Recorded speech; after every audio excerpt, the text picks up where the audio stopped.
আসসালামু আলাইকুম বন্ধুরা। স্বাস্থ্য ও পরিবার কল্যাণ মন্ত্রণালয় স্বাস্থ্য সেবা বিভাগে একটি সার্কুলার প্রকাশিত হয়েছে। তো আপনারা অনেকেই জানতে চেয়েছিলেন যে স্বাস্থ্য ও পরিবার কল্যাণ মন্ত্রণালয়ে নিয়োগ বিজ্ঞপ্তিটি কবে দেওয়া হবে। তো এই নিয়োগ বিজ্ঞপ্তিটি ইতিমধ্যে প্রকাশিত হয়েছে। তো এখানে আপনারা বাংলাদেশের সকল জেলা থেকে ছেলে ও মেয়ে উভয়ে আবেদন করতে পারবেন। তো চলুন আপনাদেরকে বিস্তারিত দেখিয়ে দিব এখানে কিভাবে আবেদন করবেন এবং আবেদন শুরু কবে এবং শেষ কবে এবং আবেদন করার জন্য কত টাকা আবেদন ফি প্রয়োজন হবে সমস্ত কিছুই দেখিয়ে দিব। তো চলুন দেখে নেওয়া যাক। তো যারা এখনো আমাদের এই চ্যানেলটি সাবস্ক্রাইব করেননি অবশ্যই আমাদের এই চ্যানেলটি সাবস্ক্রাইব করবেন এবং আপনাদের যদি কোনো কিছু জানা থাকে অবশ্যই আপনারা আমাদের কমেন্ট বক্সে কমেন্ট করে দিতে পারেন। আমরা চেষ্টা করব আপনাদের কমেন্টে রিপ্লাই দেওয়ার জন্য।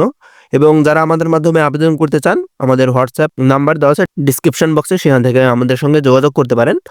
তো এখানে ১ নম্বর যে পদটি রয়েছে ৬০ মুদ্রাক্ষরিক কাম কম্পিউটার অপারেটর, এখানে আপনাদের বেতন দেওয়া হবে ১১,০০০ টাকা থেকে ২৬,৫৯০ টাকা পর্যন্ত। এখানে আপনাদের সর্বোচ্চ বয়স সীমা অনূর্ধ্ব ৩২ বছর পর্যন্ত। তবে যারা বিভাগীয় প্রার্থী রয়েছেন তাদের ক্ষেত্রে ৪০ বছর পর্যন্ত শিথিলযোগ্য। আপনাদের বিভাগীয় প্রার্থীদের বলতে যারা ইতিমধ্যে এই ডিপার্টমেন্টে জব করেন তাদের ক্ষেত্রে বয়সসীমা ৪০ বছর পর্যন্ত শিথিলযোগ্য করা হবে। এবং এখানে আপনাদের পদ সংখ্যা ১৬টি, এখানে ১৬ জন লোক নেওয়া হবে। তো এখানে আপনাদের আবেদন করার জন্য শিক্ষাগত যোগ্যতার প্রয়োজন হবে স্বীকৃত বিশ্ববিদ্যালয় হইতে স্নাতক বা সমমানের ডিগ্রি এবং কম্পিউটার প্রশিক্ষণ প্রাপ্ত হতে হবে এবং কম্পিউটারে আপনাদের ওয়ার্ড প্রসেসিং সহ ইমেইল ও ফ্যাক্স পরিচালনার দক্ষতা ও অভিজ্ঞতা থাকতে হবে এবং লিপিতে সর্বনিম্ন গতি প্রতি মিনিটে ইংরেজিতে ৭৭ শব্দ এবং বাংলায় ৪৫ শব্দ টাইপিং গতি থাকতে হবে এবং কম্পিউটার মুদ্রাক্ষরে সর্বনিম্ন প্রতি মিনিটে আপনাদের ইংরেজিতে ৩০ শব্দ এবং বাংলায় ২৫ শব্দের গতি থাকতে হবে টাইপিং গতি। এবং ২ নম্বরে অফিস সহকারী কাম কম্পিউটার মুদ্রাক্ষরিক, এখানে আপনাদের ৯,৩০০ টাকা থেকে ২২,৪৯০ টাকা পর্যন্ত বেতন দেওয়া হবে। এখানে আপনাদের অনূর্ধ্ব ৩২ বছর বয়স পর্যন্ত আবেদন করতে পারবেন এবং বিভাগীয় প্রার্থীদের ক্ষেত্রে ৪০ বছর পর্যন্ত শিথিলযোগ্য। এবং এখানে ২৭ জন লোক নেওয়া হবে। এখানে আপনাদের আবেদন করার জন্য এইচএসসি পাস হতে হবে এবং এখানে আপনাদের কম্পিউটার প্রশিক্ষণ প্রাপ্ত হতে হবে এবং এখানেও আপনাদের ওয়ার্ড প্রসেসিং সহ ইমেইল ফ্যাক্স ও পরিচালনায় দক্ষতা অভিজ্ঞতা থাকতে হবে এবং মুদ্রাক্ষরে আপনাদের সর্বনিম্ন গতি প্রতি মিনিটে ইংরেজিতে ২০ এবং বাংলায় ২০ শব্দের টাইপিং গতি থাকতে হবে।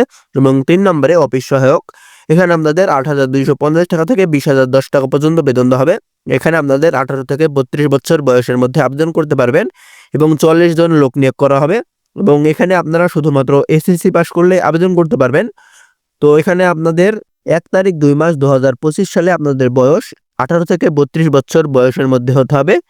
এবং এখানে আপনাদের যারা আবেদন করবেন কিভাবে আবেদন করবেন এখানে দেওয়া আছে, দেখতে পাচ্ছেন লিঙ্ক দেওয়া আছে hsd.teletalk.com.bd, এই ওয়েবসাইটে ঢুকে আপনারা আবেদন করতে পারবেন। এবং এখানে আবেদনটি শুরু হবে ১৬ তারিখ ২ মাস ২০২৫ সাল সকাল ১০টায় এবং আবেদনটি শেষ হবে ১৫ তারিখ ৩ মাস ২০২৫ সাল বিকাল ৫টায়। তো এখানে আপনাদের আবেদন করার জন্য খরচ হবে ১ ও ২ নং ক্রমিক পদের জন্য আপনাদের মোট খরচ হবে ১১২ টাকা এবং ৩ নং ক্রমিক পদের জন্য আপনাদের আবেদন করার জন্য খরচ হবে মোট ৫৬ টাকা। তো যারা আবেদন করতে ইচ্ছুক দ্রুত আবেদন করে ফেলবেন, শেষের দিকে আবেদন করতে গেলে কিন্তু সার্ভারে অনেক সমস্যা হয়। তাই যারা আবেদন করার আপনারা দ্রুত আবেদন করে ফেলবেন এবং আমাদের মাধ্যমে আবেদন করতে চাইলে হোয়াটসঅ্যাপে যোগাযোগ করতে পারেন। তো ধন্যবাদ সবাইকে।